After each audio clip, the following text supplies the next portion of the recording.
ressemble. Il est le Dieu de gloire, élevé dans les cieux. Personne n'est comme lui. Personne n'est comme lui. Personne n'est comme lui. Personne n'est comme lui. Personne n'est comme lui. Personne n'est comme lui. Personne n'est comme lui. Voici, il vient. Ensemble la trompette. Chevauchant les nuées. Brillant comme le soleil. Élève la voix. Car c'est le jubilé. Radio Sion. Dansez. Voici, il vient.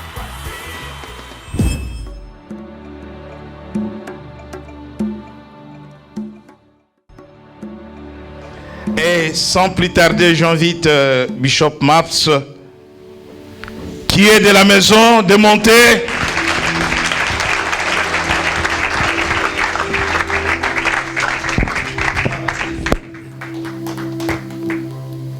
Ok, sans plus tarder, nous allons aller rapidement à la parole.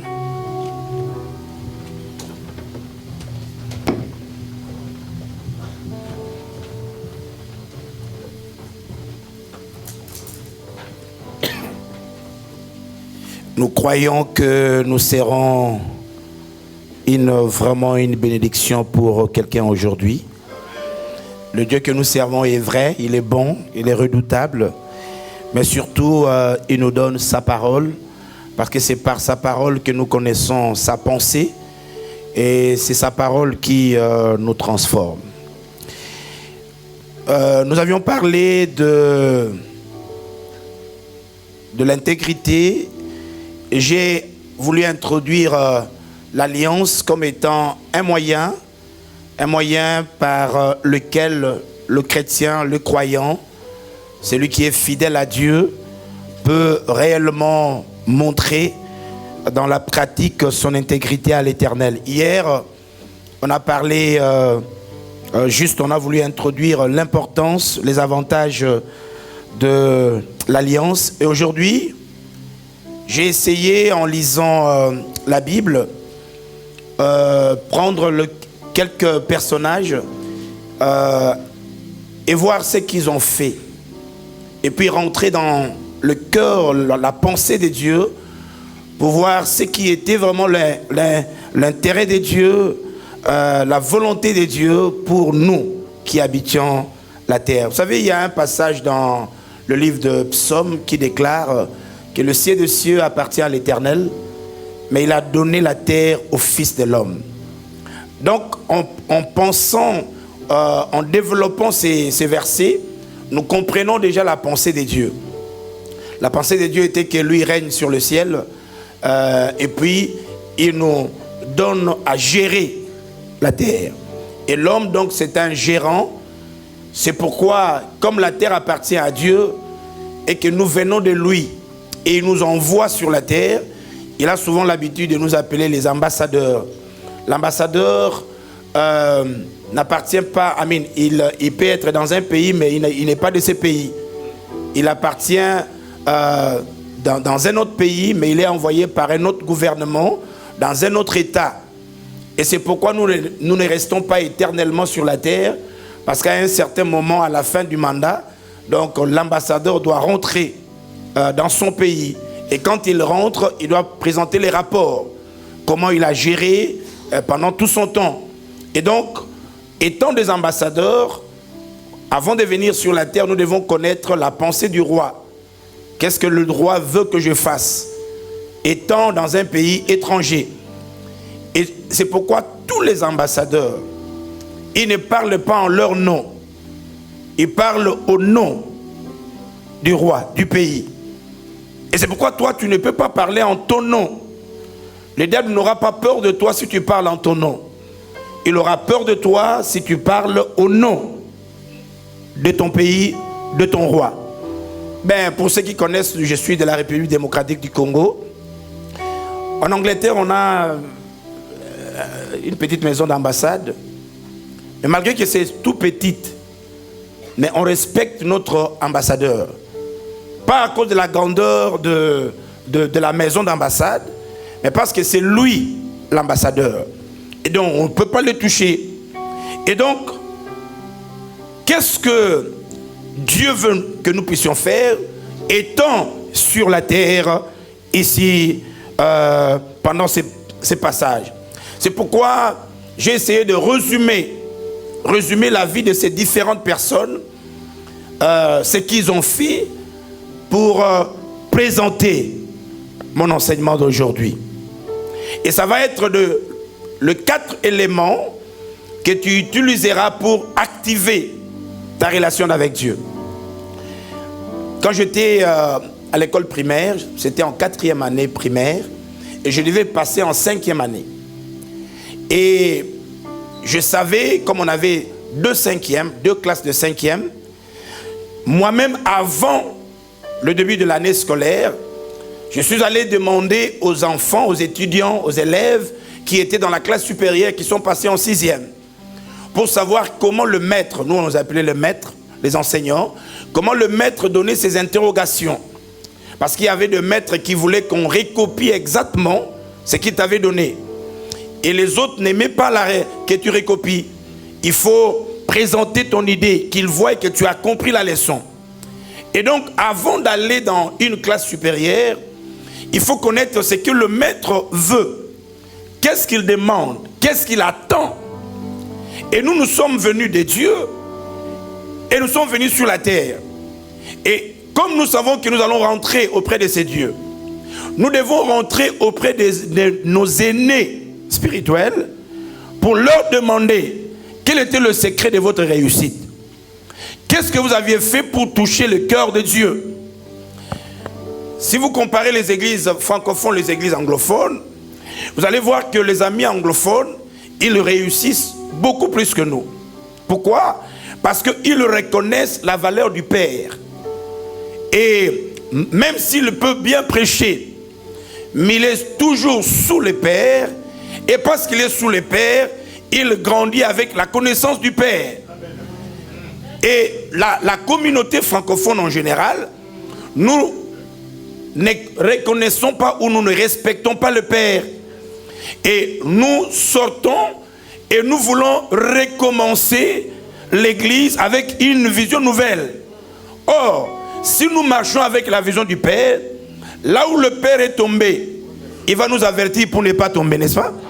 Donc il y a des choses que nous voulons faire sur la terre et nous devons aller auprès de Salomon pour lui dire: Salomon, toi tu avais l'argent, tu avais la connaissance. Messieurs les amis, si vous lisez Ecclésiaste chapitre, j'introduis pour que vous ayez ma pensée. Si vous entrez, vous lisez Ecclésiaste chapitre 1er verset 1 jusqu'au verset 18. Vous allez comprendre que la vie sur la terre là, sans Dieu, c'est zéro. Je vous présente un homme qui était sage, dont la sagesse attirait les rois, qui venaient juste contempler sa sagesse. Donc sur le plan intellectuel, le monsieur était très élevé. Sur le plan financier, eh bien, il était trop riche, Salomon. Sur le plan sentimental,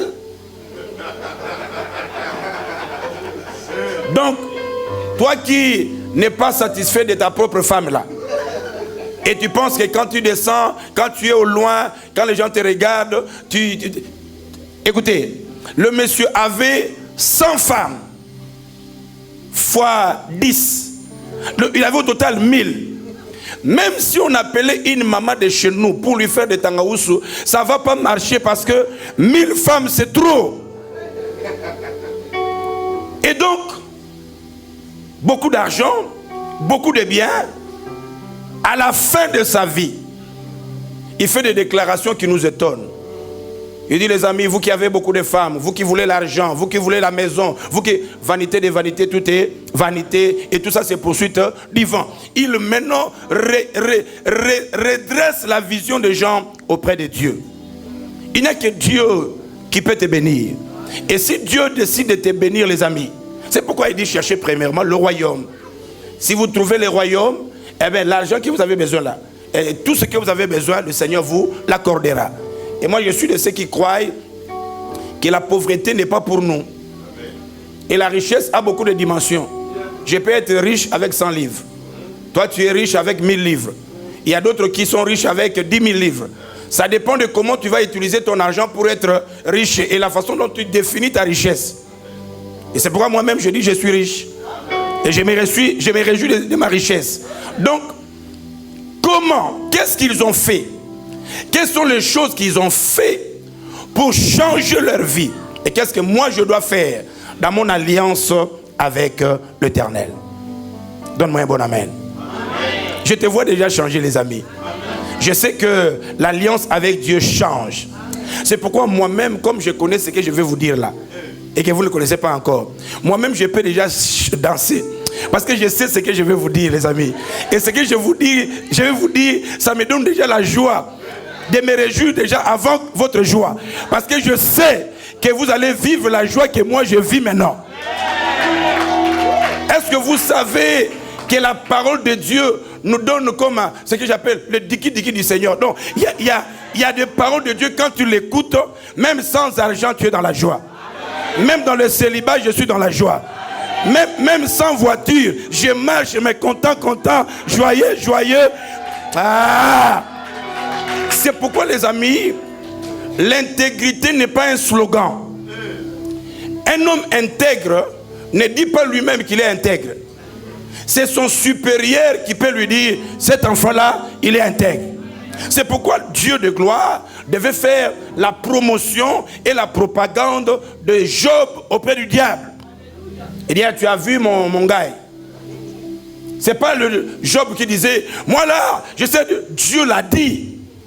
Et c'est pourquoi le petit point que je vais te donner, je vais essayer par rapport au temps d'être si bref pour que tu reçoives les 4 points.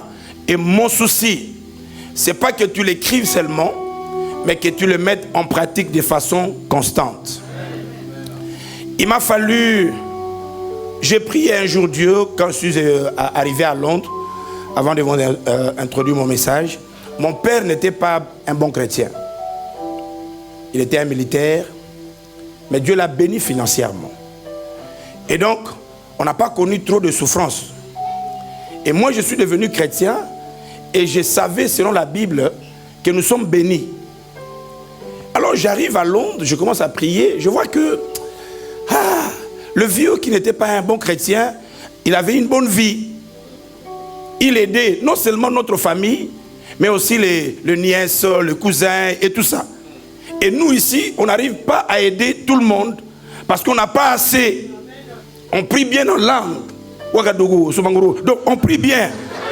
Mais à part la prière, et on n'a pas le Dieu que nous prêchons et que nous adorons à l'église n'est pas le même Dieu avec qui l'on vit dans notre maison et dans les circonstances de la vie. Je me dis, alors, si c'est le même Dieu que nous prêchons, le même Dieu que nous adorons, les Abraham là, ils avaient des fautes. Tous ces gens là, ils avaient des fautes. Mais comment Dieu œuvrait beaucoup avec eux, mais pas avec nous? Et d'ailleurs, la plupart de ces gens que je vais citer, les amis, ils n'ont pas accepté Jésus dans leur vie. Ils ont vécu dans l'ancienne alliance. Et la Bible me dit que la nouvelle alliance est la meilleure. Ils n'ont jamais été couverts par le sang de Jésus. C'était le sang des taureaux. Comment le sang des taureaux a aidé les gens et le sang de Jésus n'arrive pas à faire des choses pour nous?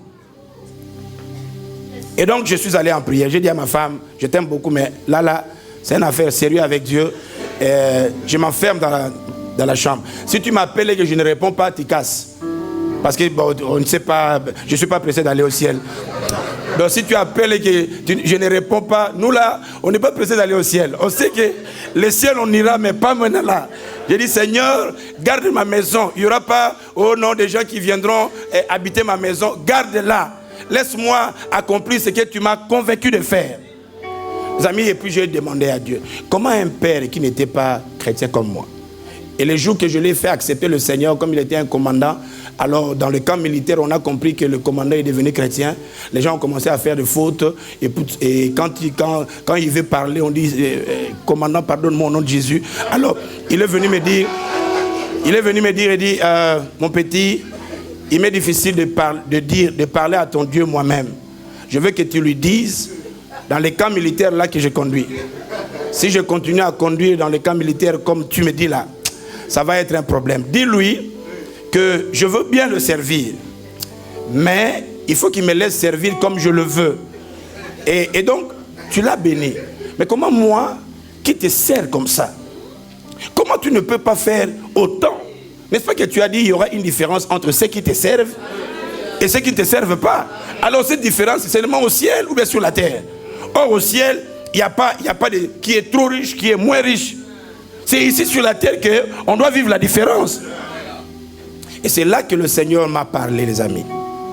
Quand quelqu'un vit dans l'alliance et il fait de façon constante, tu vois, active de façon constante son alliance avec Dieu, même quand tu ne sais pas bien formuler de phrases dans la prière, ton alliance avec Dieu se manifestera. C'est pourquoi quand vous allez en Israël aujourd'hui, il y a peu qui croient en Jésus comme nous. Mais le pays est toujours protégé, le pays est toujours riche, parce que Dieu ne se répand pas de ses dons, de ses talents et de son appel. Ce qu'il a préparé pour toi, il accomplira. Voilà pourquoi je résumais ces 4 points et je voulais prendre un texte qui peut nous aider à présenter les choses. Allez avec moi dans le livre de Agé. Agé, chapitre 2, versets 2 à 9. J'étais dans une église, un diacre qui faisait la modération. Il disait, Agé était tellement fatigué, tellement qu'il était âgé. Il était un vieux fatigué. C'est pourquoi avant de donner le micro à quelqu'un, il faut vraiment bien l'enseigner. Parce que lui, il croyait qu'âgé, c'est quelqu'un qui était âgé. Donc nous allons dans Agé, pas les Agé des âges, mais le nom du prophète. Agé chapitre 2, à partir du verset 2 jusqu'au verset 9e. La parole à Zorobabel, fils de Sheltiel, gouverneur de Juda. Ça, c'est la première personnalité. À Juda, le grand sacrificateur. Deuxième personnalité, et au reste du peuple, et dis-leur. C'est Dieu qui parle. Il dit, quel est parmi vous le survivant qui ait vu cette maison dans sa gloire première? Et comment la voyez-vous maintenant? Telle qu'elle est, ne paraît-elle pas comme rien à vos yeux? Maintenant, fortifie-toi, Zorobabel, dit l'Éternel. Fortifie-toi, Josué, grand sacrificateur. Fortifie-toi, peuple entier du pays, dit l'Éternel, et travaillez. Le Seigneur qui prépare des choses, qui a tout le pouvoir, au lieu de faire des choses qu'il est capable de faire, mais il commence à mobiliser, à exhorter quelques catégories de personnes. Il dit, fortifiez-vous. Mais à part le fait de vous fortifier, il dit, travaillez. Il leur montre maintenant ce qu'il va faire. Fortifiez-vous et travaillez, dit l'Éternel. Verset 5.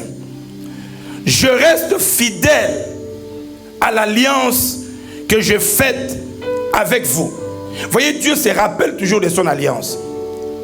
Et pendant que Dieu les exhorte à se fortifier, à travailler, là dit que Dieu savait et voyait qu'ils ne travaillaient pas autant qu'ils le voulaient.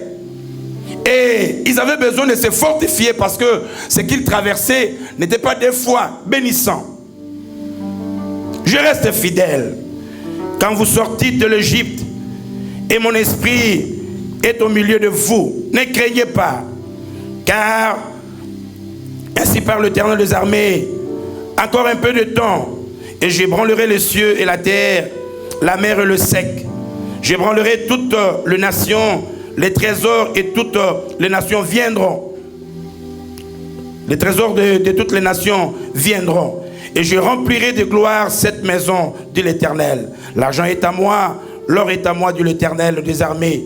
La gloire de cette dernière maison sera plus grande que celle de la première maison, dit l'Éternel des armées. C'est dans cette maison, cette dernière maison, que je vous donnerai la paix. Et c'est là dans le nom de Jésus. Amen. Amen. Donc c'est Dieu qui veut redonner la gloire à une maison qui hier avait de la gloire, mais en fait dans le présent, elle avait perdu cette gloire. Et Dieu, dans sa vision, veut redonner à cette maison qui avait perdu sa gloire une deuxième gloire. On peut l'interpréter de plusieurs façons. Ça peut être la maison physique. Mais voyez, la meilleure des maisons que Dieu aime, c'est toi et moi.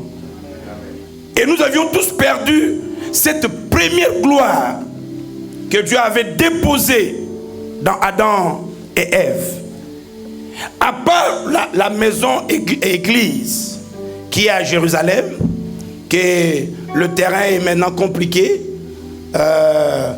les Européens et l'Union, les nations veulent donner Jérusalem aux Palestines, et puis les Juifs, vous savez qu'ils ne vont pas accepter. Donc si ça ne dépendait que de cette maison, la gloire de cette maison, bien que la parole de Dieu déclare que Dieu va se servir de cette place, mais je crois que la meilleure des maisons que Dieu a souci, regrette plus, c'est toi. Tu as été créé pour la gloire de Dieu.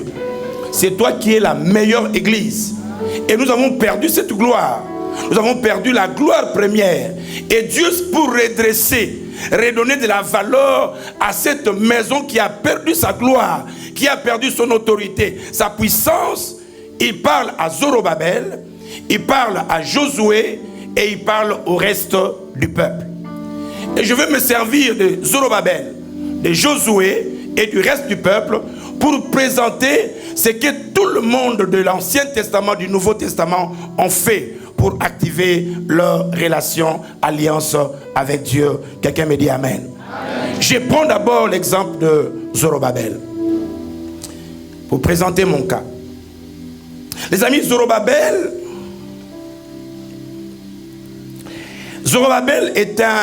c'est l'image d'un enfant de Dieu qui a fait une alliance avec Dieu. Zorobabel, c'est l'image de la puissance, de l'autorité. Il était gouverneur et il symbolise l'autorité de Dieu. La puissance. Quelqu'un qui est financièrement constant. Et Dieu s'adresse à cette personne pour redonner de la valeur à sa maison. Et quand je lis Abraham, tous les gens de la Bible qui avaient l'autorité de Zorobabel, j'ai compris une chose, les amis. Tous ces gens ont utilisé leur richesse pour bénir la maison de Dieu. Je prends l'exemple de Salomon. Salomon, dans son rêve, le Seigneur lui demande: qu'est-ce que tu veux que je fasse pour toi? Salomon, au lieu de demander pour lui, il demande pour la maison de Dieu. Donne-moi la sagesse afin que je dirige ta maison. Et vous allez voir que ces gens ont utilisé leur richesse, leur avoir, le bien qu'ils avaient, et ils ont donné à Dieu. Ne vous posez pas la question de savoir pourquoi Dieu dit: on ne vient jamais bredouille dans ma maison. Pourquoi quand on vient dans la maison de Dieu et pourtant l'or, l'argent l'appartient, on doit toujours lui présenter quelque chose? J'ai lu l'histoire de Abraham. Quand tu rentres à la maison, lis la vie d'Abraham. Chaque fois que Dieu lui promettait quelque chose, avant de l'avoir vu, touché, quand vous lisez la Bible, vous allez voir Abraham bâtit un autel. Et quand Abraham bâtissait l'autel, les amis, si Abraham était africain, tous ses frères et sœurs allaient vraiment les condamner. Pourquoi? Parce que le monsieur faisait des sacrifices des fois 1000 taureaux, 10 000 vaches. Il fait un sacrifice à un Dieu. Il prenait sa richesse, les amis, et il offrait à Dieu. Je me rappelle quand je connus pour la première fois ma femme, je savais que j'avais une bonne taille, hein, Baninga. Quand j'étais jeune, j'étais vraiment un peu mince, un peu, hein? Bon, il paraît que les gens disent que j'ai maintenant le ventre. Et puis, j'étais quand même un peu beau. Et donc, mais j'ai compris que pour épater ma femme, je devais acheter quelque chose. Je devais lui donner quelque chose. Pour lui dire que, à part tout ce que tu vois là, ma poche est... Et je savais qu'elle n'allait pas seulement manger ma beauté, parce qu'après, quand tu épouses quelqu'un, eh bien, on ne voit plus la beauté. S'il n'est pas puissant, eh bien, on va commencer à dire, à part la beauté, qu'est-ce que tu as? Et donc, il faut avoir à part la beauté. Alors, j'étais étudiant dans les temps. J'ai compris, les amis, que le présent peut vous ouvrir des portes. Amen. Même si vous n'aimez pas quelqu'un, mais si c'est quelqu'un qui vous donne, ça touche le cœur. Je suis allé dans notre centre-ville. J'ai visé quelques magasins. Je suis entré dans 6 magasins et je vis déjà le prix de jupes, de robes et tout ça. Je calculais et puis j'ai mis l'argent dans ma poche. J'ai dit, pour te prouver que je t'aime, viens, on va partir. Et je me suis assuré qu'elle ne cherche pas de m'amener ailleurs. Qu'elle m'amène dans mes 6 shops, 6 boutiques. Si elle veut partir à gauche, je dis non, et on peut entrer ici pour voir. Parce que j'avais déjà calculé s'il prend une jupe, une blouse, une chaussure, dans ces 6 shops-là. Je connais déjà les prix, je dis, mais s'il m'amène ailleurs. Ah, et curieusement, les femmes, quand vous commencez le mariage avec eux, elles ne sont pas trop compliquées. Elle était yes mon mari, yes chérie. Et puis j'ai profité de ce temps-là pour l'amener dans mes shops. Tu choisis tout ce que tu veux, tout ce que tu veux maman. Pour te prouver que je t'aime, choisis tout ce que tu veux et puis je paye. Et j'ai vérifié. Non, regarde un peu ça. Et quand elle a appris des choses, c'était presque le montant que j'avais préparé. Et comme il me restait encore... tu vois, au début là, les femmes n'aiment pas montrer que j'aime les choses chères. Elle est descendue un peu bas. J'ai dit, bon, c'est mon profit. Et alors, à part tout ce que je t'ai donné là, ça c'est le reste pour acheter un peu du jus. Et puis voilà. Donc le donner est très important. Amen. Et Abraham a compris. Les apôtres ont compris. Les gens de la Bible ont compris que Dieu nous a tout donné.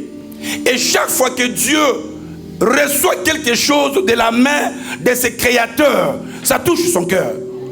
Dieu veut faire sortir les enfants d'Israël. Je suis en train de préparer pour vous montrer comment, avec ta richesse, en ta qualité des Zorobabel d'aujourd'hui, tu peux faire une alliance avec Dieu. Les enfants d'Israël veulent sortir. Le Seigneur savait qu'il a besoin de leur richesse. Mais ils étaient pauvres. Qu'est-ce que Dieu fait? Il dit, vous allez sortir, mais avec la richesse. Et Pharaon commence à faire le deal avec Moïse. Non, sortez, mais laissez ceci. Sortez, mais laissez ceci. Moïse a compris que nous ne pouvons pas laisser la richesse parce que nous utiliserons cette richesse pour bâtir à Dieu une maison. Les amis, souvent les gens ne savent pas que la richesse vient de Dieu. Et quand tu donnes à Dieu ce que Dieu t'a donné, il te donnera plus. Et j'ai compris dans la vie que les gens que Dieu veut aider, que Dieu veut élever, que Dieu veut financièrement équiper, souvent dans la vie, et ils donnent plus, les gens ne le donnent pas. Les gens qui ont un bon cœur là, ils donnent beaucoup. Et souvent quand ils ont des problèmes, les gens ne les donnent pas. Et au début je murmurais. Mais Dieu m'a dit un jour, c'est moi qui touche le cœur des gens pour venir te soutenir. Et je ne veux pas que pour ton cas, les gens se glorifient. Je veux moi-même être la source de ta provenance. Et il m'a appris à donner. Les amis, j'ai été déçu par les gens. J'avais à cœur de louer une grande salle pour que ma communauté puisse l'utiliser. Et comme je savais que moi je suis pasteur, je cherche quelqu'un dans la communauté, je paye. J'ai dépensé au moins plus de 26 000 livres. Et puis j'ai dit, toi gère-nous ça pour le compte de la communauté. Mais comme c'est mon argent, je veux que quand tu fais des deals, petit à petit, tu me rembourses mon argent. Comme ça, on va commencer à partager le bénéfice après. Donc ça fait maintenant 5 ans, depuis que j'avais donné, je n'ai pu récupérer, mais avec peine, que 4 000. Il est là, il utilise la chose, mais il y a un membre de notre communauté qui dirigeait une grande télévision. et la télévision voulait se fermer. Il est venu dans ma maison, il m'a supplié. Il a supplié, il a essayé de convaincre ma femme. Et on l'a donné 29 000 livres. Et depuis là, depuis 2012, jusqu'à aujourd'hui, il ne m'a même pas remboursé un penny. Et j'ai compris que certaines choses arrivent dans notre vie pour que tu l'utilises comme, Dieu l'utilise comme un enseignement. Je ne savais pas que même si quelqu'un prie en langue, quand vous voulez faire les affaires, les amis, les affaires sont les affaires. Il faut qu'il y ait des papiers. S'il faut voir un avocat, il faut voir un avocat. Moi, je fais les choses par mon frère Christian. Il est ouin, il parle la langue et tout ça. Et ça ne m'a pas aidé. Et j'ai compris, les amis, que Dieu voulait m'orienter autrement. Je lui ai dit, Seigneur, je veux maintenant faire des choses pour toi. Mais tu sais que tu m'as dit que j'achèterai des maisons à Londres. Seigneur, aide-moi. Je fais une alliance financière avec lui. Je n'ai pas le niveau d'Abraham pour te donner des vaches. Je n'ai pas le niveau, mais je sais que quand je fais des choses pour toi, Seigneur, toi tu me béniras. Les amis, c'est un Dieu vivant. Je sais que quand nous venons à l'église, nous disons, donnons nos offrandes, donnons nos dîmes. Il y a des gens qui donnent l'offrande, qui donnent la dîme, mais qui n'en font pas une alliance avec Dieu. Comme nous ne pouvons pas faire comme eux, mais nous savons que Dieu a besoin de Zorobabel, utiliser ma richesse pour l'avancement de sa maison. J'ai fait une alliance avec Dieu dans mes données. Je dis, Seigneur, tu sais que l'argent c'est ma sueur. Je vais faire une alliance comme David le faisait, comme Abraham le faisait. Chaque semaine, quand je viendrai dans ta maison, je te donnerai ces 20 livres. Ça, c'est ma capacité. Si tu me bénis plus, je donnerai plus. Mais sinon, j'ai mon montant d'offrande que je vais donner. La dîme, ça, je ne discute pas. Mais je veux que ça soit une alliance.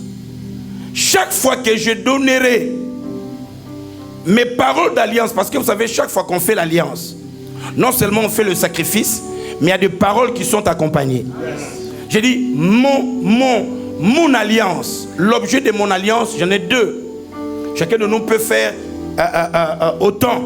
Deux, la première chose, je ne veux pas dans ma vie, dans la vie de ma femme, dans la vie de mes enfants, dans la vie des enfants de mes enfants, même ceux qui viendront après, dans la vie surtout de ces messieurs qui épousera ma fille, j'ai fait mon alliance. Parce que c'est une fille que j'ai reçue avec beaucoup de prières. Il m'a fallu 15... Avoir une fille, c'est pas facile, vous savez. Vous demandez au pasteur Bruno. C'est pas facile d'avoir une fille. Et j'ai ma fille, je n'attends pas qu'elle grandisse et qu'elle m'amène un tonton. Non, je veux qu'elle m'amène un frère. Mais qu'un frère qui est touché par Dieu, mais qui ne vit pas la misère. Comme Abraham a fait des sacrifices et Dieu tu l'as béni, je déclare avec mon alliance, je le fais petit à petit, chaque semaine, je t'amène. Quand je mets mon offrande, je dis toujours, Seigneur, souviens-toi, c'est pour briser la pauvreté dans ma vie et dans toute ma famille. Les amis, le Dieu qui écoute la prière, si je vous dis comment j'ai acheté des maisons à Londres, même moi-même, je n'en revenais pas. Pourquoi? Parce que Dieu dit, il dit, donne-moi, mettez-moi de la sorte à l'épreuve. Dieu te dit, essaye-moi, essaye-moi. Il dit, donnez et il te sera une bonne mesure, secouée et qui déborde. Et pour que Dieu te le donne, il faut que toi tu fasses aussi les pas. Donc, la première raison pour laquelle je fais mon alliance financière, c'est pour briser la pauvreté, et deux, briser le chômage dans la vie dans ma vie et dans mes enfants et dans les enfants de mes enfants. Dans notre qualité de Zorobabel d'aujourd'hui, chacun de nous va se dire, Seigneur, je veux te faire une alliance, mais une alliance financière. Chaque fois que je donne pour toi, comme les autres ont donné dans le temps biblique, Seigneur, souviens-toi de moi. Souviens-toi de ma vie. Accomplis mes projets. C'est Dieu qui enrichit. Et il ne l'a fait suivre d'aucun chagrin. Et si tu le fais, Pas parce que le pasteur dit c'est l'heure des offrandes, eh bien tu cherches à gauche, à droite. Si tu ne le fais pas comme une alliance, ça ne touchera pas ton cœur. Et un jour, le Seigneur m'a fait, non seulement pour moi, j'ai amené mes anciens de l'église. Ils ont acheté des maisons. Le Seigneur m'a fait une faveur de trouver une compagnie anglaise qui nous a donné 80 maisons aux 80 premières personnes qui donneraient un dépôt en français, dépôt de 500 livres seulement. Donc, le maison à Londres, le moins cher dans les temps, c'était vers 2005, coûtait 230 ou 250 000. 250 000 livres. Mais là, on nous donne 80 maisons, mais avec la faveur de donner seulement 500 livres. Et je les ai amenés à l'église dans une de notre conférence. Les 80 premières personnes qui ont donné 500 livres ont eu leur maison. Ça, c'est la faveur de Dieu. Et j'ai compris que Dieu bénit ceux qui donnent pour lui. Si vous allez dans les communautés anglophones, les amis, là encore c'est un scandale. Parce qu'ils comprennent, quand ils disent, bon écoutez, nous allons donner à Dieu, est-ce qu'il y a autant de personnes qui veulent donner 1000 livres par exemple? Vous allez voir les gens courir. Pourquoi? Parce qu'eux, ils ont compris la notion d'alliance financière avec Dieu. Parce que depuis l'Ancien Testament jusqu'à aujourd'hui, l'œuvre de Dieu est soutenue par nous, ses enfants. Et c'est pourquoi je te conseille, comme Zorobabel, de faire une chose, de prendre la décision dans ton cœur. Et nous allons prier pour ça le dimanche. De dire, Seigneur, par rapport à mes avoirs, tu ne le fais pas par rapport à une autre personne. Par rapport à mes avoirs, je veux te faire une alliance, mais une alliance financière de mes offrandes. La dîme, on ne compte pas, parce que la dîme, tu dois être juste avec Dieu. Mais dans mon offrande, je te donnerai ce qu'il te faut. Mais Seigneur, c'est donné. Je te donne, mais je te dis, accomplis ta parole dans ma vie. Amen. Pauvreté, c'est une histoire du passé. Chômage dans ma famille, il n'y en a pas. Et le Dieu des alliances, il te donnera à cause de son alliance avec toi. Amen. Voyez, si tu fais des choses pour un homme, souvent tu vas regretter si l'homme ne te bénit pas. Mais si tu le fais pour Dieu, même si on ne t'exhorte pas, c'est pourquoi, comme je sais que je ne serai pas dimanche demain à l'église, je fais alliance avec Dieu. Donc j'ai fait mon offrande le dimanche passé. Et si je rate le dimanche passé, quand j'irai le dimanche qui vient, j'ai fait mon double offrande. Pourquoi? Parce que je lui ai parlé. Je prépare mon offrande déjà depuis ma maison. Et c'est ce que je veux nous conseiller, les amis. Lisez toute la Bible, vous allez voir que les gens qui avaient même le peu, ils donnaient pour la gloire de Dieu. Et si tu le fais, le Seigneur te comblera. Lisez l'histoire de Colgate. Colgate, que nous utilisons pour la dentifrice, il donnait, ça c'est pas caché, hein. Si tu googles, tu peux voir. Il donnait au moins, il a commencé d'abord à donner 10%, après le Seigneur l'a béni, il donne 20%, et quand vous terminez son histoire vers la fin de sa vie, il donnait, au lieu de donner 1/10, lui il donnait 90% de ses avoirs, de ses intérêts à Dieu. Parce qu'il y a la seule personne qui peut te bénir, ce n'est pas un homme, c'est Dieu. Amen. Et j'ai compris dans la vie, les amis, le travail que tu fais ne pourra jamais te donner autant pour faire tout ce que tu veux. Tout ce que tu gagnes dans le travail là, c'est limité, c'est bloqué. Mais quand tu accomplis la passion que Dieu a mis en toi, le Seigneur va pourvoir à cette passion là. C'est pourquoi la richesse ne vient pas seulement parce que tu as travaillé tôt, beaucoup, du matin au soir. La richesse, la protection vient de l'Éternel. J'ai commencé mon mariage, j'avais mon compte et ma femme avait son compte. Et c'est pourquoi quand même nous parlons du finance, il y a tout un enseignement sur la gérance financière pour que le Seigneur soit le maître de votre vie financière. Il y a des gens qui n'ont pas le compte famille. Si tu donnes la part de Dieu, Le Seigneur doit te donner la sagesse maintenant de gérer ce qui te reste. Je peux tout faire, mais chaque mois, je mets un peu de côté dans ce que j'appelle compte famille. Dieu ne va pas te donner le numéro de loto et puis tu as des millions. Mais Dieu peut te donner la sagesse pour qu'avec le peu que tu as, tu fasses des grandes choses. C'est pourquoi je n'achète jamais des choses par crédit inutilement. Si ma télévision, même si elle est grosse, elle continue de monter les images, toi qui prends le Smart TV là, eh ben, tu veux changer pour faire plaisir aux autres. Moi, je fais toutes choses selon le budget. Si ce n'est pas mon temps de changer, je ne change pas. Je planifie les choses. Et même les amis qui sont restés en Afrique, au début, j'ai fouillé leurs appels. Mais le Seigneur m'a dit, non, je t'ai béni pour les autres, mais il faut faire le budget. Donc quand il m'appelle, je te prends. Donc j'ai besoin d'argent, je dis, ok, ici en Europe, tout est calculé. Donc le mois de février là, toutes mes dépenses sont calculées. Si tu veux que je te donne quelque chose, je te mets dans le budget de mars. Et si tu trouves que attendre jusqu'à mars c'est trop, eh bien tu m'enlèves. Et bien ok, mars. Mettez-moi dedans, dans le mois de mars. Et donc désormais, quand quelqu'un m'appelle, je prends. Oh non papa, je veux ceci. Je dis ok, mois de mars, j'ai maman Marthe. Mois d'avril, j'ai l'oncle Thomas. Et puis toi, si tu veux, tu veux main. Est-ce que tu veux main? Ok, bon, en tout cas, mettez-moi même au mois de mai. Maintenant, je suis calmé. J'arrange pour ma femme, mes enfants, mais je soutiens aussi ma famille, mais selon le budget. Et quand Dieu voit que tu lui donnes sa part, mais avec le peu qu'il te donne, tu sais bien gérer, il te placera confiance.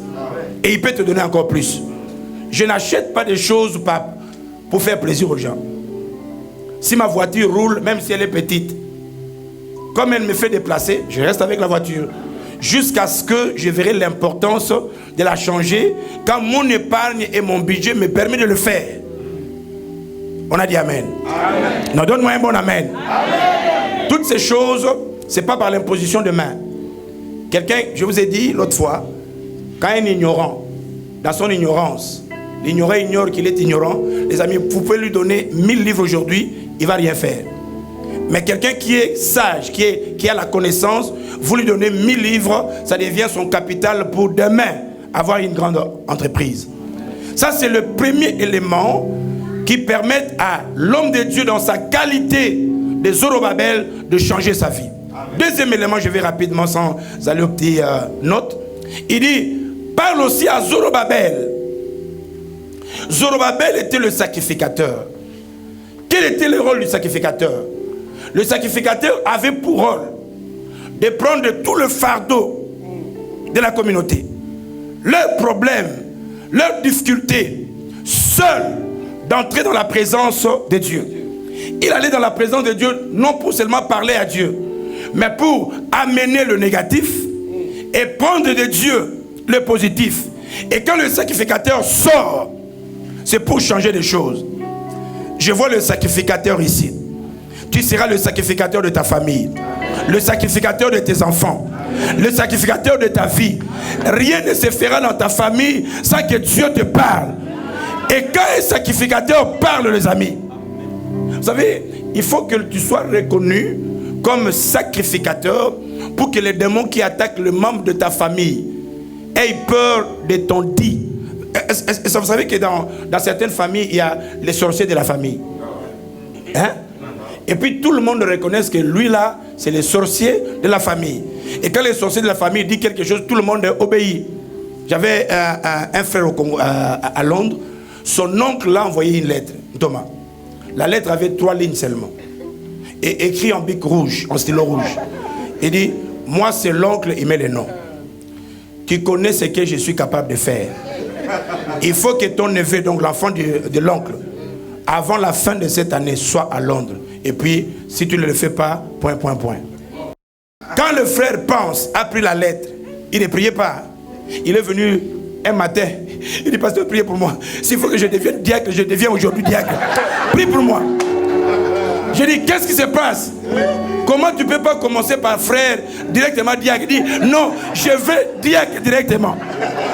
Il dit, lis cette lettre. Quand j'ai vu la lettre, il dit, papa, lui s'il dit quelque chose, même si vous fouillez où, la chose qu'il dit s'accomplira. Ça, c'est les sorciers de la famille. Quand il dit quelque chose, la chose arrive. Lui, il traite, c'est un humain qui traite avec le diable, n'est-ce pas? Mais aujourd'hui, nous allons faire aussi des autres vrais sorciers. Mais les vrais sacrificateurs, qui ne collaborent pas avec le diable, mais qui collaborent avec le roi des rois, le Seigneur des seigneurs. Quand rien ne marche dans la famille, toi tu ne pleures pas. De la même manière que eux, ils vont faire des incantations. Aujourd'hui, cette année, quand ils font incantation, nous faisons aussi des incantations. Et nos incantations, ce n'est pas comme eux. Nous sommes, les amis, c'est que moi je ne comprends pas. Comment un homme normal va vers un sorcier un jour et le sorcier t'envoûte un jour. Et pour que tu sois délivré, il faut que l'église fasse une année de prière de délivrance pour ta vie. Qui est puissant? Si Dieu était si puissant, une simple rencontre avec lui pour plaider un cas trouverait la solution. Et ça, c'est le Dieu que nous servons. Et c'est pourquoi le sacrificateur, Dieu nous dit, nous sommes une race de sacrificateurs. Si les sacrificateurs sont dans la salle, qu'ils acclament pour la gloire de Dieu. En fait, quand Dieu t'appelle sacrificateur là, il veut te dire que tu as la possibilité de devenir sacrificateur. C'est à toi maintenant d'accepter de devenir sacrificateur, n'est-ce pas? C'est pourquoi nous devons, dans notre deuxième pas, Thomas, non mais Dieu est bon. Amen. Dieu a la capacité de tout faire sur la terre. Mais Dieu ne veut pas violer la loi de la terre. Parce que sur la terre, il a établi des hommes. Oh yes, oh yes. Et c'est pourquoi il dit, tout ce que vous lierez sur la terre, je vous dis, moi au ciel là, je lis. Je vais t'appuyer. Parle. Il dit, parle, plaide ton cas, plaide. Donc, Dieu connaît déjà ton cas. Il dit, plaide. Pour devenir sacrificateur, nous avons à faire quelque chose. J'ai pris que tu sois les Josué de ta vie. Les Josué de ta famille. Quand tu te mets à genoux, toute ta famille est dans la joie. Il y avait un sorcier dans notre pays. Quand on priait beaucoup. Et puis un jour, il a envoyé son voisin pour venir nous dire, il dit, va dire à ces petits-là, ils sont des sorciers. Et son voisin est venu, il dit, votre vieux qui est derrière m'a envoyé pour vous dire que vous êtes des sorciers. Et puis, on lui dit, écoutez, si lui mange le corps, nous mangeons aussi le corps. Lui mange le corps des hommes, nous avons mangé le corps du Christ. S'il boit du sang, nous aussi nous buvons du sang. Jésus, avant de mourir, il a dit, vous le faites toujours en mémoire de moi. Et donc, mon corps est uni avec le corps de Christ. Et mon sang, j'ai bu le sang de Jésus. Lui, il fait des mystères. Nous aussi, nous faisons des mystères avec Dieu. Mais va lui dire que son chef était pas chassé simplement, mais précipité. Donc, mon chef là, qui est en moi, l'a précipité. S'il essaye de faire de n'importe quoi, il va voir. Parce que j'avais dit à tous mes oncles, mes tantes, vous devez vous réjouir que moi je suis membre de votre famille. Le fait que tu sois mon oncle, ma tante, ne te donne pas le droit d'utiliser ta bouche inutilement. Parce que dès que tu essaies de l'utiliser mal, le Seigneur te frappera. Je sais que je suis sacrificateur de ma vie, de ma femme, de mes enfants, de ma famille, même de ceux qui viendront. Donc je dois me préparer à devenir sacrificateur comme Josué. C'est pourquoi pour le faire de façon simple, sans aller à trop de versets, chacun de nous se dira, Seigneur, je vais me donner comme un sacrificateur. Est-ce que vous savez que tous les sacrificateurs qui péchaient et qui allaient dans le lieu très saint, ils ne rentraient pas? Et c'est pourquoi il y a beaucoup de chrétiens qui vivent, vous les voyez vivants, mais ils sont morts. Pourquoi? Parce qu'ils ont osé un jour entrer dans la présence de Dieu, mais avec le péché. Tu peux sortir, mais mort. C'est pourquoi Jésus disait, ils sont morts quoique vivants. Donc je sais que la vie du péché là n'est plus ma vie. Et pour que je porte le fardeau de ma famille, de ma vie, je fais une alliance avec Dieu. Et je sais que beaucoup d'entre vous le font déjà. Mais je veux que ça soit une alliance. Je dis, Seigneur, chaque semaine, moi, j'accepte de devenir ton sacrificateur, le Josué de ma vie et de ma famille. Je vais prendre ne fût-ce qu'un jour, qui est gêne, ou attaque ou pas, un jour où je vais gêner et prier pour me consacrer à toi.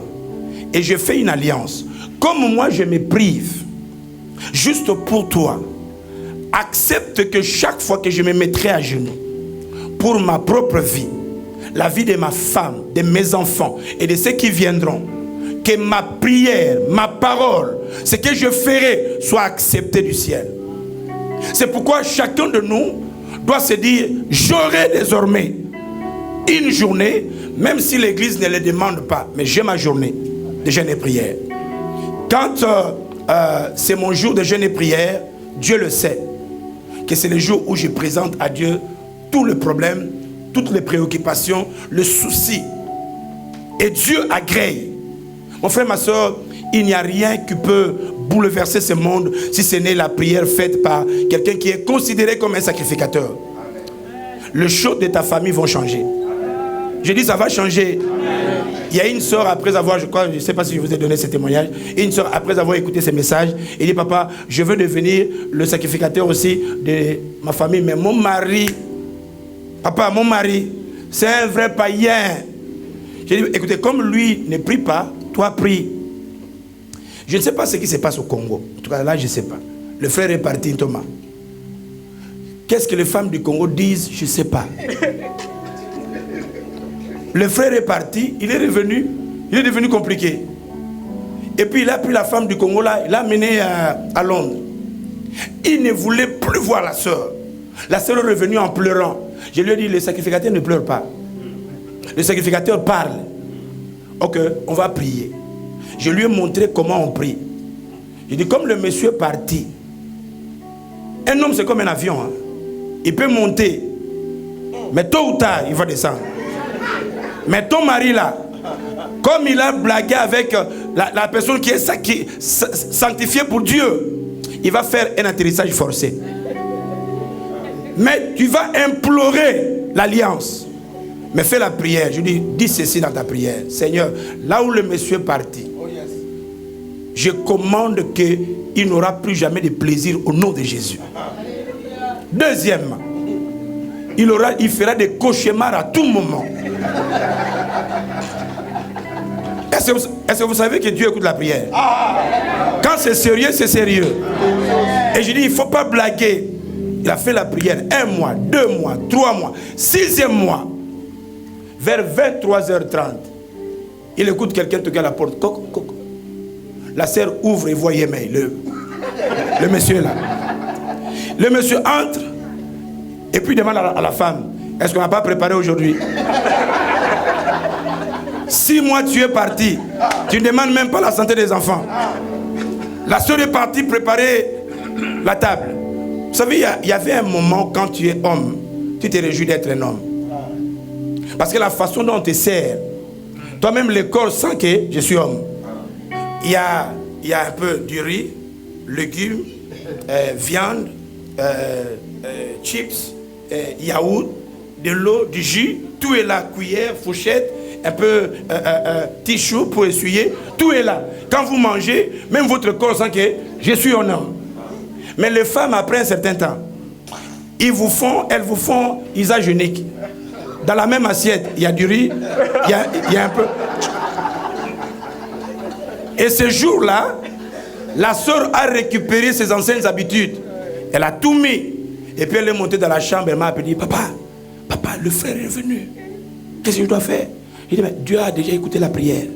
Maintenant, ce n'est pas le temps de prier. Débrouille-toi, mais mets le frère sous un soin intensif. Que le frère... Ne me demandez pas qu'est-ce que la sœur avait fait. Mais depuis ce jour-là jusqu'à today, le frère est resté converti. On ne peut pas blaguer à ta vie. Sacrificateur de Dieu. Mais non. On ne peut pas toucher à quelqu'un. Il y a un sacrificateur, les gens se moquent de lui. Il dit, lion, allez, sors, allez, dévore-le. Quand un sacrificateur se met en colère, c'est très dangereux. C'est pourquoi les sacrificateurs ne se mettent pas en colère, mais disent, Seigneur, prends soin. Et pour devenir sacrificateur, il faut se sacrifier à Dieu. Il faut avoir une journée où tu décides de sacrifier cette journée.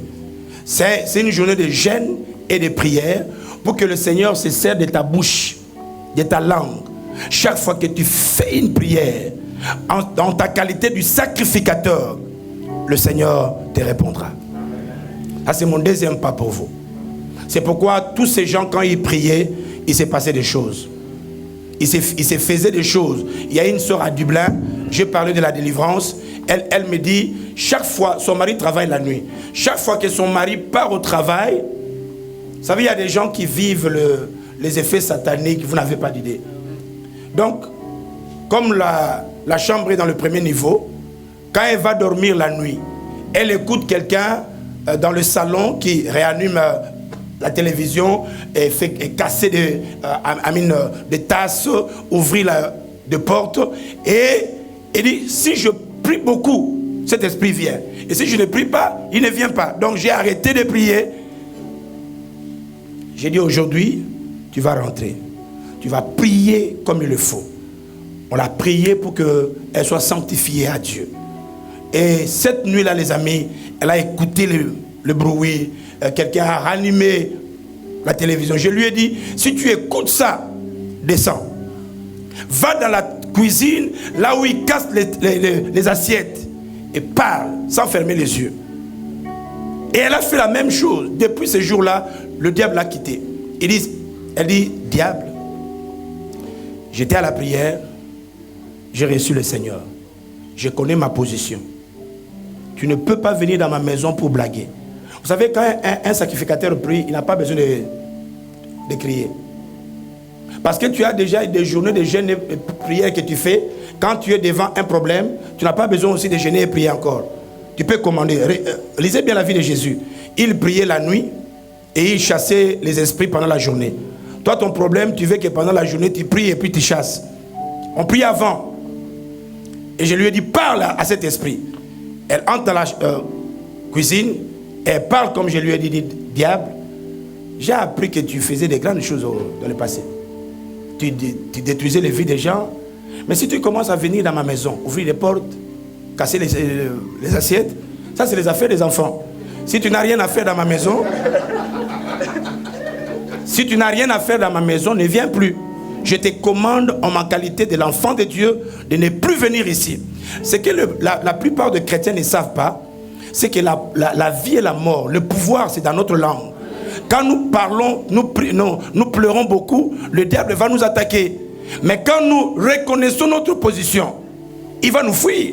Dans notre temps, quand tu es âgé, tu veux attaquer un petit enfant, tu veux le taper, et que le petit dit, bon vieux, tu as beaucoup blagué, il enlève la veste, ou bien les chemises, tu vas te dire, ah, petit yo. Le petit se connaît. C'est petit, c'est sûr qu'il a ses bilailles, il a des fétiches. Donc, toi-même, tu vas hésiter. Et quand le diable voit une assurance, il saura qu'il ne peut pas blaguer avec toi. Et ce que le diable a peur, ce n'est pas ta taille, ce n'est pas ta connaissance, ce n'est pas tes cris, mais s'il voit la parole de Dieu dans ta vie et de façon intégrée, il le fera. Je t'en supplie, si tu peux, dans ta qualité de Josué, de ta propre vie, du sacrificateur, avoir une journée appropriée où tu gênes et pries pour que le Seigneur se serve de ta bouche afin que tout ce que tu déclares, le ciel l'accomplisse. Au nom de Jésus. Donne-moi un bon amen. Amen. Encore un bon amen. Amen. Vous savez, j'ai fait longtemps à l'église. J'ai toute ma vie à l'église. Mais j'ai compris que souvent l'église nous a présenté la capacité de ce que le diable peut faire. Mais sans nous montrer que le Dieu que nous servons, il est plus puissant que tout ce que le diable fait. Amen. Nous avons le pouvoir, les amis. Exerce-le. Exerce-le. Quand j'ai commencé à l'exercer, j'ai vu des guérisons miracles. Un jour, on était avec, je ne sais pas si il y avait le pasteur Aimé, on était à la télévision, on priait. Quelqu'un nous appelle de la Suède, un anglophone. Il dit, on m'a donné 2 mois pour vivre. Il avait le cancer, un tumeur de cerveau. J'ai dit, je n'ai ni or ni argent pour te donner. Vous voyez, quand tu es sûr de ces dieux, et quand Dieu commence à opérer des miracles par tes déclarations, tu auras une assurance, les amis. Tu n'auras plus peur. Je dis, là où tu es, lève seulement ta main, je te commande, tu es guéri. Ce n'est pas ta puissance. Dieu attend que tu déclares une parole, le Saint-Esprit l'accomplira parce que tu l'as déclaré. Il accomplira toutes les prédictions de ses serviteurs.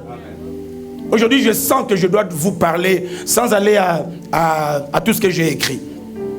S'il faut que le pasteur vous donne la copie, je peux lui envoyer les emails. Donc, et ses frères a quitté la Suède.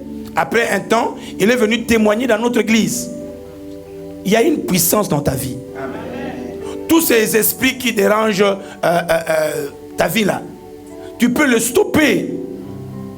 Tu peux le stopper. Quand je me suis converti, Thomas, il y avait de présence dans ma chambre de temps en temps. Des fois, je me sens hypnotisé. Je vois une ombre qui vient. Je veux bouger, mais mobiliser. Le pasteur m'a délivré à plusieurs moments. Ce que j'ignorais, c'est que les esprits, ils sortent. Mais ils ne meurent pas. Mais ils peuvent aussi rentrer. Un jour, le pasteur m'a dit, cette fois-ci, toi, on a trop prié pour toi. On a mis de l'huile, tout ça là, ça marchait. Alors, cette fois-ci, si l'esprit vient, il m'a montré ce qu'il fallait faire. Et ce jour-là, j'étais mobilisé, mes frères et sœurs. Mais j'avais l'assurance en moi. Je me disais, si tu étais si puissant, tu pouvais faire ce que tu viens souvent faire depuis longtemps. Le fait que tu ne le fais pas, donc tu es limité. Mais maintenant que j'ai compris ma position, bien qu'étant hypnotisé, je déclarais des paroles dans ma conscience, et depuis ce jour-là jusqu'à aujourd'hui, c'est fini. Le Dieu que nous prions, les amis, est tellement puissant, il peut le faire dans ta vie. Je dis, il y a un miracle dans ta vie. S'il y a une attaque, s'il y a un lien, il y a un miracle dans la vie. On avait une sœur. Être sacrificateur, les amis, ça peut changer toute une vie. Un frère, il était dans sa, je sais pas, salle de bain, et puis elle fait stroke. Stroke, c'est AVC. Tombe dans la salle de bain, la femme n'était pas là. Et la femme, revenant, la cherche, il le cherche, il n'était pas là. Il le trouve dans la salle de bain. On le prend, il n'y avait plus respiration. La sœur s'est mise à genoux. Elle a dit, Seigneur, rappelle-toi que j'ai fait une alliance avec toi. Rappelle-toi. En fait, le frère vit. Je ne sais pas si vous connaissez le pasteur Moïse, le Brésilien, qui enlève les yeux et tout ça là. J'étais au Brésil. J'avais vu sa maman, les amis. Sa maman n'a fait qu'une alliance avec Dieu. Et je parlerai de ça. Elle a dit, Seigneur, ne permets à aucun de mes enfants de mourir païen. Ne le permets pas. Et si vous avez suivi l'histoire du pasteur Moïse, on l'a tué avec des balles, 6 balles. On l'a amené dans la morgue. On vient informer sa maman que son enfant est mort. La maman s'est mise à genoux. Elle a dit, Seigneur, dans notre relation, dans notre alliance, il n'y avait pas cette affaire-là. Si tu veux le faire revenir juste pour quelques minutes, qu'il accepte Jésus, même dans la morgue, là c'est bien. Elle est partie dans la morgue. On a fait sortir le corps de son enfant. Cette maman a prié. Elle a commencé à prier, elle a commencé à prier, elle a commencé à prier. Tous les médecins disaient, ah vraiment, en tout cas, désolé, tout ça. La maman a vu que le petit doit bouger. S'il fait son témoignage, vous allez voir, il enlève l'œil, parce qu'on l'a tiré là-bas. Et l'autre est entré ici, est sorti là-bas, et puis ici. 6 balles. Jusqu'aujourd'hui, il prêche. Et la maman disait, le jour que je te verrai prêcher, c'est ce jour-là que je rentrerai au ciel. Et sa première prédication, il est revenu dans la joie. Dire à sa maman, maman, je prêchais comme tu l'avais dit. La maman, comme elle était un peu aussi âgée, l'a embrassé et dit, mon fils, je te donne cette Bible. Cette Bible, c'est ta richesse. Le médecin a dit qu'il ne pourra pas avoir d'enfant, même pas se marier. cette Bible te donnera une femme, cette Bible te donnera des enfants. Et la maman est morte comme ça. Et jusqu'aujourd'hui, il prêche partout avec cette Bible. Il est le fruit de l'alliance de sa mère. Tu peux faire une alliance avec Dieu. Tu peux faire une alliance par ta prière. Vous voyez, quand les gens parlent de « non, il a prié, le Seigneur a fait ceci », le jour qu'une seule de tes prières sera bien exaucée, tu sauras que tu es puissant. Tu es la race des Gédéons qui sont puissants, mais qui ne reconnaissent pas leur puissance. Dieu te dira, va avec cette force que tu as. Ce que tu as à faire, c'est choisir une seule journée. Une journée de jeûne et prière. Notre église est trop combattue à Londres. Quand vous faites beaucoup de choses, il y a beaucoup de combats. Et j'ai compris que des fois, certains combats, tu ne peux pas des fois le voir, des fois le Seigneur ne révèle pas. Mais parce que tu es un enfant de Dieu gardé par Dieu, il combattra certains de tes combats sans que tu sentes quelque chose. Il y a des gens qui sont venus témoigner. On a jeté ceci devant la porte, on a fait ceci, mais c'est nul et sans effet. Je suis allé au Bénin. Je parlais sur la délivrance, être réellement libre. Une femme béninoise naturalisée américaine aux États-Unis. On a fait des libations à partir du Bénin à Cotonou, mais aux États-Unis, elle avait des apparitions de serpents. Les serpents venaient l'attaquer. Elle a pris la décision de rentrer au Bénin pour réparer la chose. La famille a parlé et chaque fois qu'elle prenait son passeport pour aller prendre l'avion, quand on prend le passeport, on voit, c'est le visage d'un homme. Quand on lui redonne, ça devient la femme. Elle a fait 2 ans. Les amis, la prière d'un jour. La prière d'un jour. Ne cherche pas à prier selon les circonstances. Aie un temps que Dieu sait. Aujourd'hui, il sera avec moi. Tu recevras tellement une onction que la gloire de l'Éternel sera ta part. Et chaque fois que tu prieras pour quelque chose, le Seigneur l'accomplira. Donne-moi un bon amen. Amen. Donc, deuxième pas, quand tu reviendras demain, le premier pas, tu auras ton montant d'offrande. Seigneur, je te donnerai autant. Ça, c'est mon offrande. Si tu me donnes plus, ça va. Mais sinon, ça, c'est mon montant. Un montant que tu sais que c'est praticable. Deuxième pas, j'aurai peut-être le lundi, le mardi, ma journée de jeûne et prière. Je peux aller travailler, mais je suis en jeûne et prière. Mais je veux vraiment me consacrer à Dieu. Je lui dis, simple chose, utilise ma langue. Chaque fois que je me mettrai à genoux pour prier, pour moi, pour ma femme, mes enfants, mes parents, ma famille, Seigneur, exauce. S'il y a quelque chose qui se prépare contre leur vie, révèle-moi. Révèle-moi des choses cachées. Amen. Troisième point. C'est des choses que j'étais avec le pasteur Bénéine quand il est venu dans notre église. Je lui ai demandé, mais comment toi, quand tu fais la campagne d'évangélisation, si tu veux prier pour les malades, tu ne fais pas comme nous. Parce que nous, pour que les malades sortent, on doit menacer les esprits. On doit dire, au nom de Jésus, sors! Parce que nos démons sont un peu sourds, ils n'écoutent pas trop bien. On doit crier.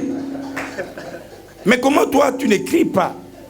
Toi, après la prédication, tu dis adorons. Et pendant l'adoration, tu dis qui est guéri? Qu'est-ce qui se passe? Il dit vous, si vous préparez une campagne, vous venez prier par rapport à la grandeur de la campagne. 3 jours, 4 jours, 1 semaine, par rapport à la grandeur. Mais moi, j'ai ma journée de jeûne et prière. Quand je viens ce jour-là, je sais que ce n'est pas moi. Je viens annoncer sa parole et j'ai fait alliance avec lui. Quand je vais déclarer des choses, le Seigneur l'accomplira. Il peut le faire avec toi. Je dis, il peut le faire avec toi. Je dis, il peut le faire avec toi. Ça, c'est une affaire, des amis, entre le père et ses enfants. Et c'est pourquoi j'ai voulu vous parler de choses que j'ai vues, que les autres ont fait et que toi, tu peux faire. Troisième pas. Il dit, parle à Zorobabel, parle à Josué et parle au reste du peuple. Vous savez, parmi les choses qui touchent trop le cœur de Dieu, c'est quand nous, le servons comme il le faut. Tous les gens que nous citons dans la Bible, tous les gens qui sont connus dans la Bible étaient appelés le serviteur de Dieu. Serviteur de Dieu n'est pas parce que tu viens à l'église. Tout le monde peut venir à l'église. Un amoureux peut venir à l'église. Celui qui fait un peu la Chine, la Turquie, s'il cherche des clients, il peut chercher les grandes églises pour vendre ces choses. Mais Dieu a besoin de serviteurs. C'est pourquoi il a parlé à Josué. Il dit, Josué, mon serviteur Moïse est mort. Donc il voulait dire, je traite avec mes serviteurs. Maintenant je peux te choisir. Josué qui a vu la gloire de Dieu, la puissance de Dieu. Dans le chapitre 24, vers la fin de sa mort, il dit, les amis, choisissez qui vous voulez servir. Il a compris que servir ces messieurs fera qu'ils te protègent. Tous ceux qui travaillent, quand vous êtes employé dans une société, ils vous assurent. Ils vous payent pour l'assurance, pour la santé et tout ça. Ils vous prennent en charge. Dieu est celui qui prend en charge ses serviteurs. Et c'est pourquoi il a dit dans Exode, vous me servirez et moi je vous. Et maintenant il commence à citer toutes les bénédictions rattachées au service. C'est pourquoi s'il y a quelqu'un ici qui ne sert pas Dieu, je te dis, sans froid aux yeux, tu dois douter de ton salut. Si tu ne sers pas Dieu, tu viens seulement au culte et puis tu rentres. Mais tu n'es pas rattaché à un service dans l'église. Je veux que tu doutes de ta foi. Tu doutes de ton salut. Parce que tous les gens qui ont servi Dieu, dont le nom se trouve dans la Bible, ils ont servi Dieu. Ils ont été des serviteurs. Je te bénirai, j'éloignerai la maladie. Là, c'est l'assurance santé. Je te bénirai. Il a pris beaucoup d'assurance. Il veut te le faire simplement, maman, papa, parce que tu le sers. Le sers, s'il te plaît. Jésus est venu. Il a dit, ma nourriture, c'est de faire la volonté de celui qui m'a envoyé. Or, la volonté de Dieu, c'est quoi? C'est que les gens le servent. Et quand vous lisez Genèse, il a créé l'homme et la femme. Il leur a donné tout. Il dit, servez, allez, servez, travaillez, protégez la chose. Dieu veut que nous puissions le servir. Donne-moi un amen. Amen. Tu peux être jeune. J'ai commencé à chanter dans la chorale, j'avais 7 ans. Et toute ma vie, je l'ai fait à l'église. Même si tu travailles, même si tu es étudiant, tu peux toujours servir Dieu. Tu peux servir Dieu avec ton argent, tu peux servir Dieu dans tout. Tu peux le servir. Et ça, c'est notre troisième pas. J'ai dit, Seigneur, je te promets que je te servirai. Et Dieu dit, parce que tu me sers, je te bénirai, je te protégerai. J'enverrai la terreur devant toi. C'est pourquoi toute personne qui essaiera de t'attaquer sera brisée par ton Dieu, parce que tu le sers. Amen. Amen. On a dit Amen. Amen. Non, donne-moi un Amen. Amen. Un serviteur de Dieu est toujours protégé par Dieu, parce que tu le sers. Yes. Si tu es dans cette salle, tu dis, je prends l'engagement de le servir dans tel domaine. Si vous voyez quelqu'un qui est dans le groupe musical, après parce qu'il n'aime pas la tête du dirigeant et puis il quitte, donc il n'a pas fait une alliance de servir Dieu dans ce domaine-là. Nous autres là, tu peux me critiquer comme tu veux. Je ne veux pas démissionner. Amen. Parce que le fait de servir Dieu comme pasteur, ce n'est pas pour toi. C'est une alliance que j'ai faite avec Dieu. Donc tu peux m'aimer, tu peux ne pas m'aimer, mais ce que je fais, eh bien, c'est une alliance. Amen. Mon alliance avec lui, je lui ai promis, je te prêcherai partout. Si tu me gardes, je le ferai. Et Dieu m'a dit, je te bénirai. Et s'il m'a béni, c'est à cause de ce travail-là. Il peut te bénir. Je l'ai toujours dit, et j'aime le dire, peut-être sans micro, sans être filmé, mais les amis, il n'y a aucune personne qui peut bien soutenir et protéger ta vie, bien te payer comme Dieu. Amen. Dieu paye bien. De ton vivant, il s'occupe de toi. Même quand tu seras absent, il s'occupera de tes enfants. C'est pourquoi Abraham ne regrette pas. Il est absent, mais Israël, jusqu'à présent, il est soutenu. Amen. Dieu est capable de le faire pour toi. Je peux t'imposer la main, les amis. Mais ça, c'est mon onction.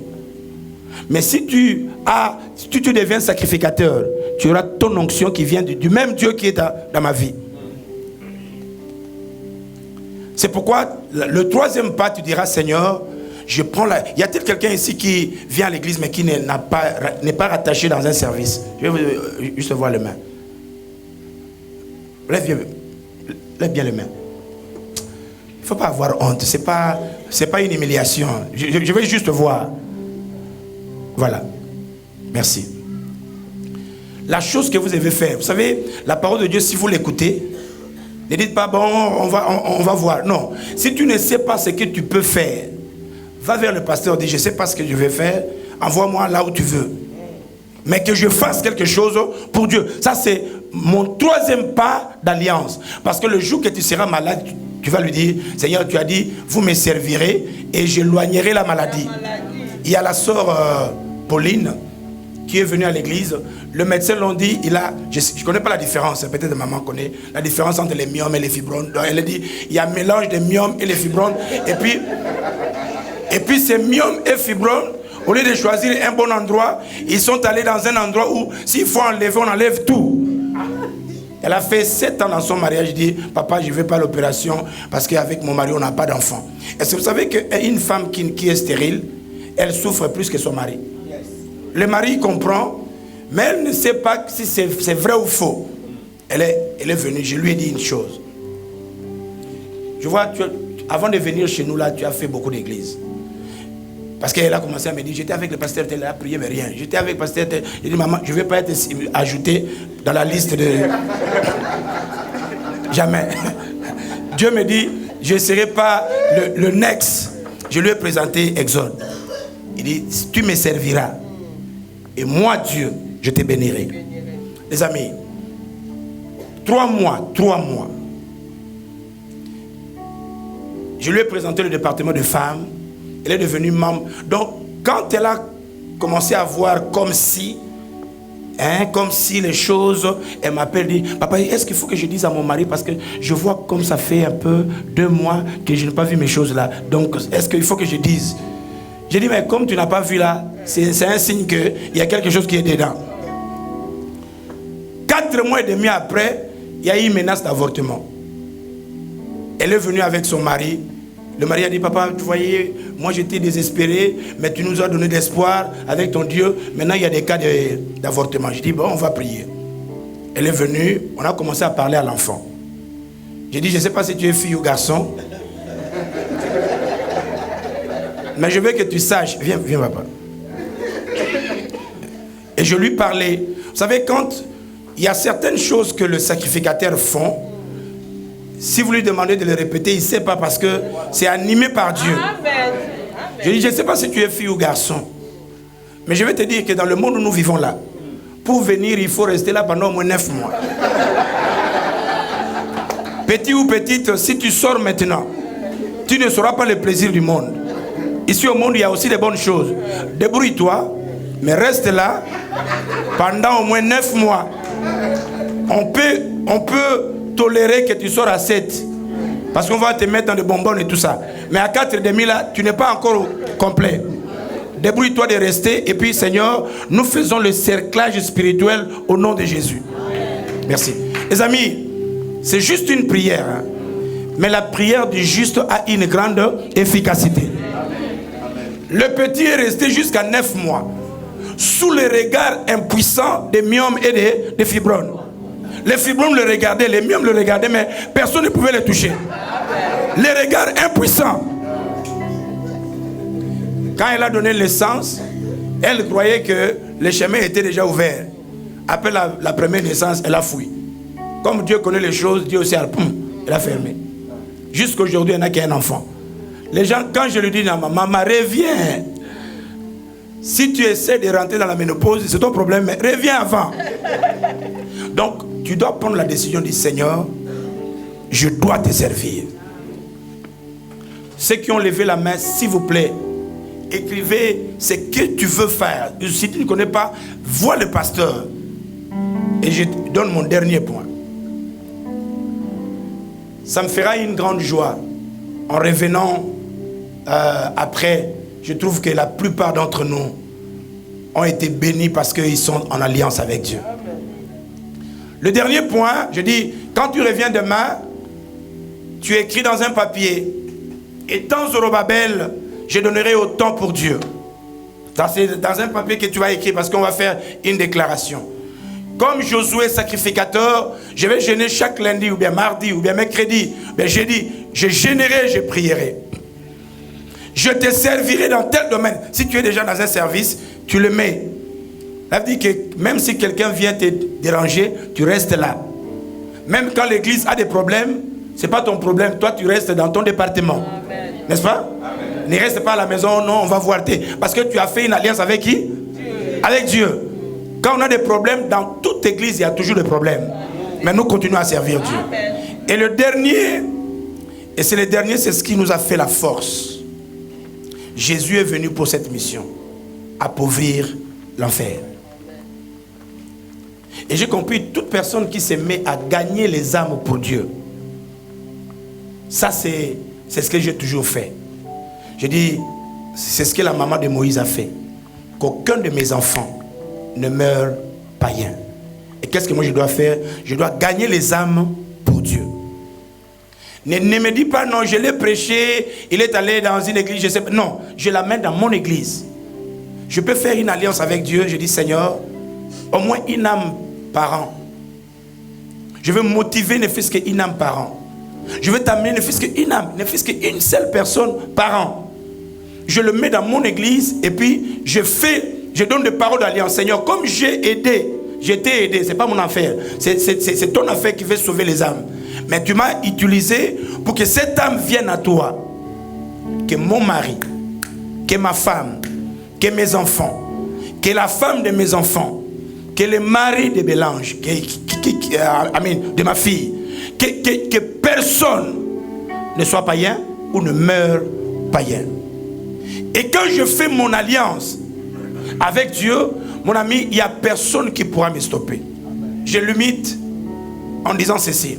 Tu prends un bout de papier, rentre auprès de Dieu, dis-lui, qu'est-ce que tu veux que je te donne comme une offrande d'alliance? Je le ferai de façon constante. Qu'est-ce que je prends comme journée de jeûne et prière pour que je sois le sacrificateur de ma vie et de ma famille? Quel service faire pour que tu éloignes la maladie, tu envoies la terreur devant mes ennemis et tu me bénisses? Et je te promets, ne fût-ce qu'une âme par an, afin que aucun membre de ma famille ne meure païen. Si tu appauvris l'enfer, le Seigneur te bénira. Amen. Laissez-moi juste poser une question. Je vais voir le main de toute personne qui est dans cette église, mais qui a amené dans cette église ne fût-ce qu'une seule personne. Je vais voir le main. Ok. Je vais voir le main de ceux qui ils aiment bien, mais ils n'ont pas encore fait. Toi, tu n'es pas dans les deux. Tu es où? Ceux qui n'ont pas levé la main là. Tu es où? Bon, je vais voir quelqu'un qui n'est pas dans les deux.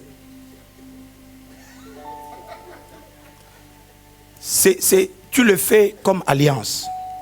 Demain, ce que nous allons faire, nous allons prendre tes déclarations, tes points d'alliance, et nous allons prier pour cela. Et l'intégrité, c'est quand je commence à les faire de façon constante.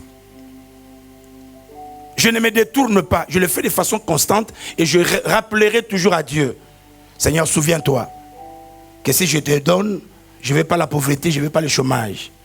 Seigneur, souviens-toi, étant sacrificateur, chaque fois que je prierai, je sais que ma famille sera sauvée, libérée.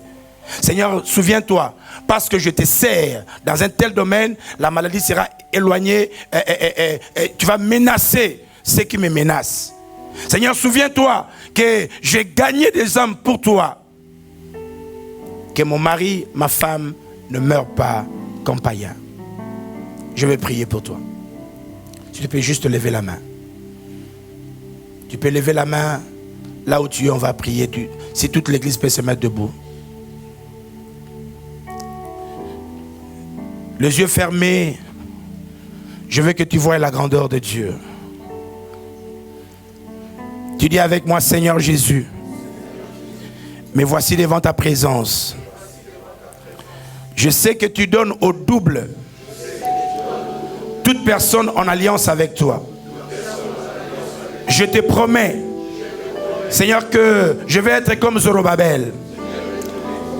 Je vais, Seigneur, donner le meilleur afin que la pauvreté, le chômage s'éloigne de ma maison. Je te promets, Seigneur, avoir une journée spéciale de jeûne et prières afin d'être établi comme sacrificateur, d'entrer dans ta présence et de te présenter les cas de ma famille afin que tu exauces ma prière.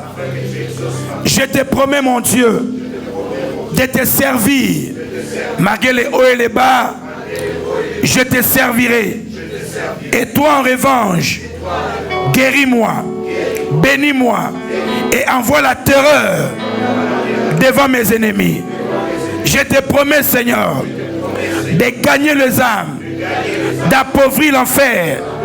Ça, c'est mon alliance pour que mon mari, ma femme, les descendants de ma famille soient sauvés.